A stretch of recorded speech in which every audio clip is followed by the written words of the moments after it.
Zack Polanski had Jimmy the Giant on his new podcast, Bold Politics, link in the description, go and subscribe, where they posed the question, why were people coming out in the streets of London last Saturday on the 13th?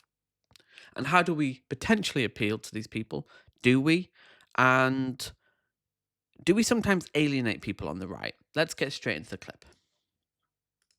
Yeah. But what do you think's going on? Why are so many people coming out on the streets? Yeah, I think it's like, I'm guessing you saw that Clive Lewis tweet, which was pretty on the money. If people don't know, he was sort of saying like he had a mate who recognised sort of the problems of Tommy Robinson. A lot of these people didn't trust a lot of these people, but still was finding like community in this, I guess you could call it nationalistic, but in his mind sort of more patriotic group. And yeah, it's one of these ones where it can be really difficult because a lot of these movements are like an onion that has different layers to it. So you have like the far right ethno-nationalists who exist. They are big. You see them on Twitter, but they're like a small part of it. And then you'll have people who are like very anti-Islam, but they will say they're super fine with migration. That's like quite common. And then you'll have people that are just sort of like mass migration's too much. Maybe I have some problems with this, problems with that. And then you get this guy who's just like, I don't know, finding community and people that are like, celebrating where they're from, etc. And all of these people can be in the same group, and you got to be really careful. And it's hard. Like I make mistakes as well, where it's like when you try and talk to this group, and if you focus on the most extreme, then you're going to alienate all the other layers who are less extreme. And okay, so this is really complicated because so much of far right speak is dog whistles. You have appeals to making America, making UK great again. A vagueness, like we just want our culture back, our culture, our towns are changing. And this could be a neo-Nazi talking to you. Like, they talk in this way. But also, they could be someone who's just watched a few videos of Jordan Peterson or Dave Rubin or like someone on the right in the UK, Konstantin Kisin. And that's what they want. They want that conflation. They want that vagueness. So it's difficult to distinguish. And that's really difficult for the left because fascism isn't an ideology in the same way socialism is. Like, when I talk about people who are fascist, I'm not saying these are ideologically fascist people. Very few people are. Most people just slip into it because it's economic and material conditions. So when people are fascist, like have these talking points, it's not like an individual thing that they can be argued out of. And I think that's where liberals fail in their analysis. Like we can just argue these people out of it. No, there's a wider material conditions here. yeah, it's really tough. So a lot of these people, they will just be people that, normal people. And I think, who was that guy? Trevor Phillips was saying the other day, it was like, these are kind of, he was shocked how normal the people were. And it's true because a lot of people, they will just be like, I don't know, like just maybe concerned about migration. And then they will sort of tolerate, because I remember when I was at one of these rallies, there was a movement in the past called, what were they called? It was like, it was this yellow flag, and effectively they're an ethno-nationalist movement. New Dawn? No, I can't remember what it was called. It was a bit older now, and I don't see him that much now. And I remember when I was at this rally, I would always say I wasn't a racist person. I would always say that I was like just concerned about Islam specifically.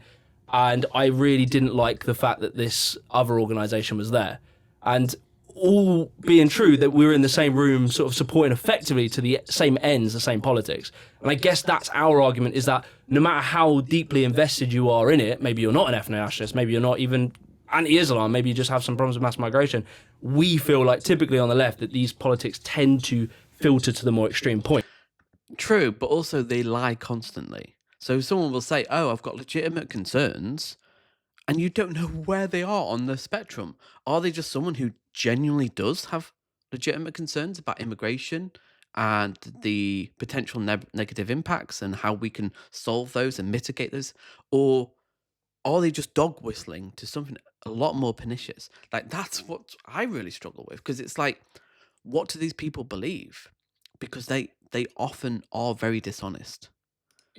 Because they're sort of always trying to solve a question, which is, why is Britain getting shitter?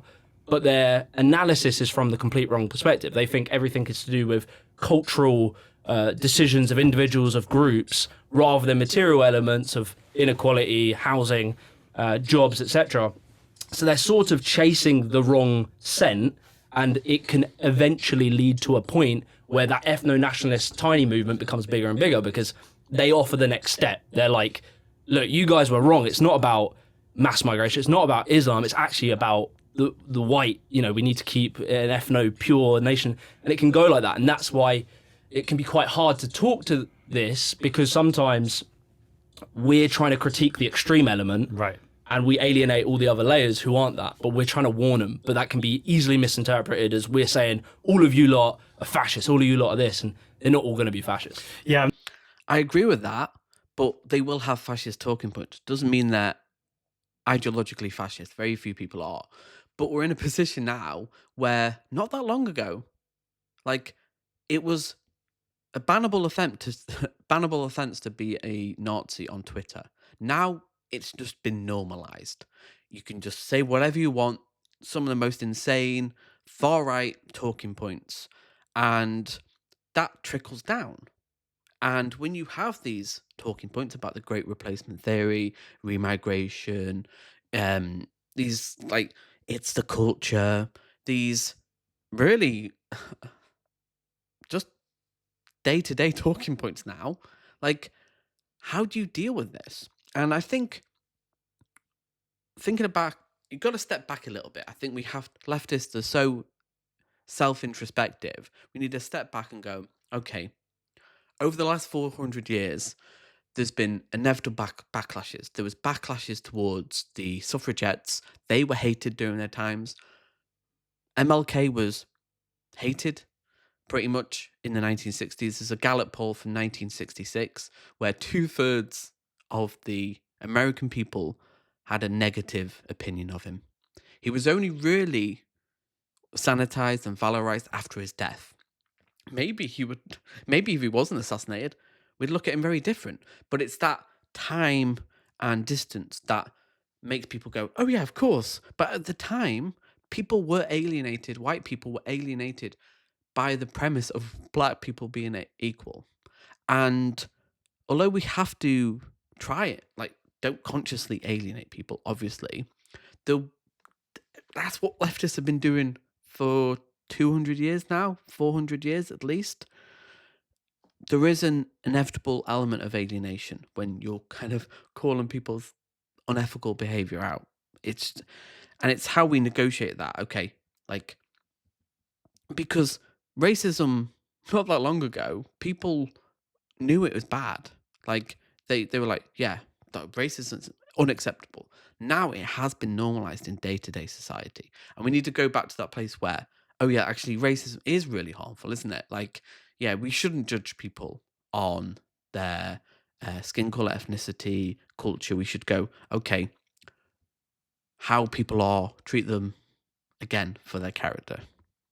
Not thought about it in these terms, because sometimes I go on what you could call a left-wing march and people say justify that poster that someone waved, and you go, well, that wasn't me waving that poster, and actually there's a coalition of things that we agree on. Yeah. And I guess you could make the same argument in reverse. Diane Abbott's written an article today in The Guardian that essentially says, though, we need to talk about the fact that that march was racist and there's racists in the crowd. And if we justify too much of this around inequality and austerity, what we are doing is normalizing or justifying racism. Now, I'm asking you a really hard question here, because if you ask me the question back, I'm hearing Diane's words and I'm reflecting on them myself, and we're all doing this in real time. I think those people can lead the movement, but they're not like, it's typically, I even think people would have said this in like 1930s, etc. They would have been like, it was more the people that were standing around idly by and allowing the extreme elements to lead it. So, yeah, it's the complacency of a lot of that crowd to tolerate that extreme element, and that extreme element, I would argue, will lead it. Because, again, it's what I was saying, they're trying to find solutions in the wrong place, and ultimately, at some point, when you've deported all the migrants, when you've stopped the boats, when you've done this, you're going to be like, well, what have we not done? Shit's not got better. But, yeah, I get what she's saying. You cannot forget, you cannot that's the balance. It's like trying to criticize the extreme element whilst not alienating all this other group, and that is kind of their strength, is that they can always sort of say, look, we're just normal people, but there is this extreme element, and that extreme element arguably is leading it in the direction.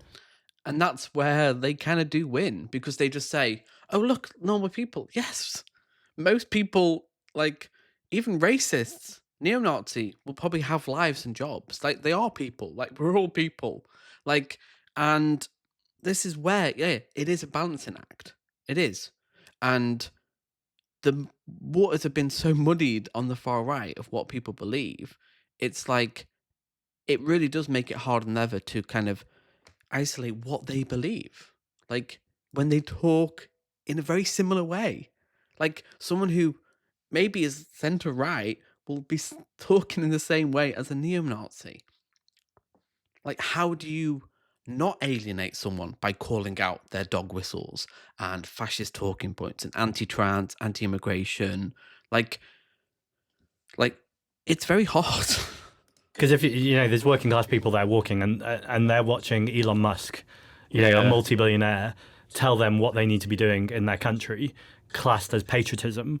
And part of me, even the most empathic part of me, goes, I don't understand how someone doesn't look at him and go, he is totally uninterested in my material conditions, my country. It's so hard to understand, because I remember being like pretty into Elon Musk. I was like, yeah, this guy is, because they give you different concerns. They give you the concerns over free speech, wokeism, and immigration. They're the big problems, and they also sell you like this, I guess, like inevitability of capitalism. So they will say like they will never critique the system. The system is always how it is. Like capitalism will always work like this. This is normal, but the problem are these small elements within it. There's even that like kind of famous meme they always share, which is like the top 1% versus the 99%.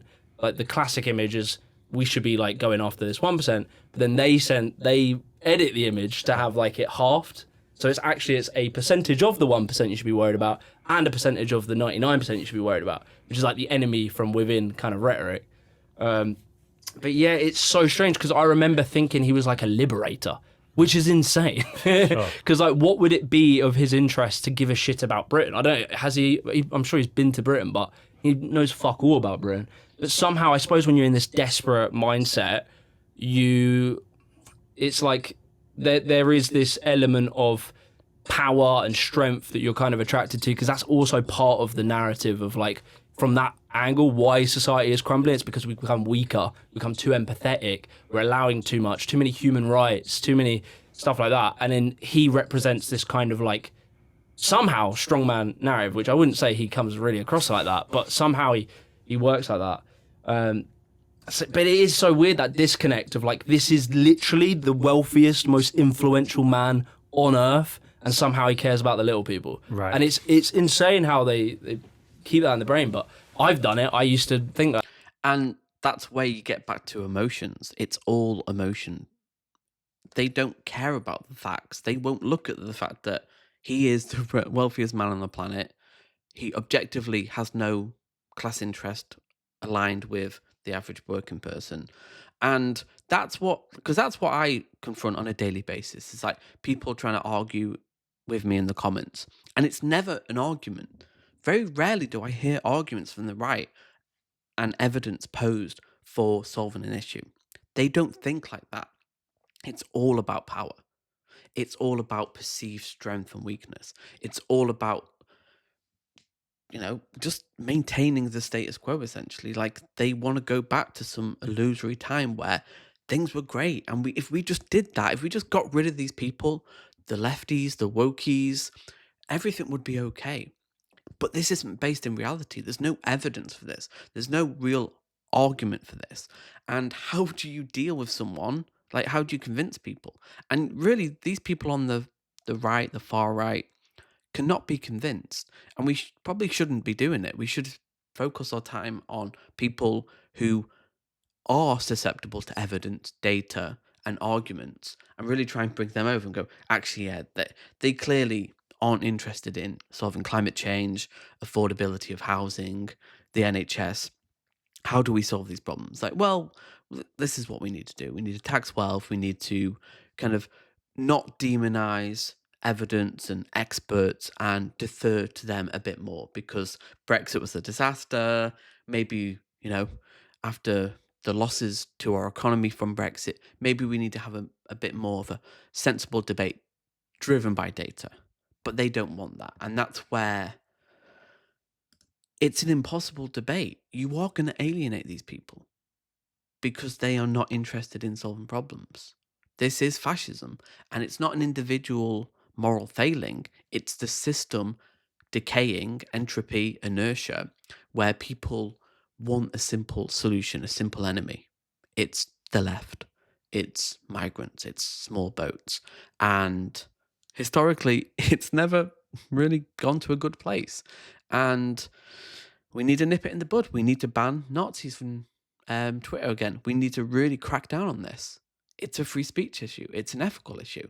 And we've ceded so much ground to the right. That's the problem. We've ceded so much ground to the right. The great the fact that they've won in terms of these mainstream talking points means it's harder than ever to have an honest discussion based on evidence.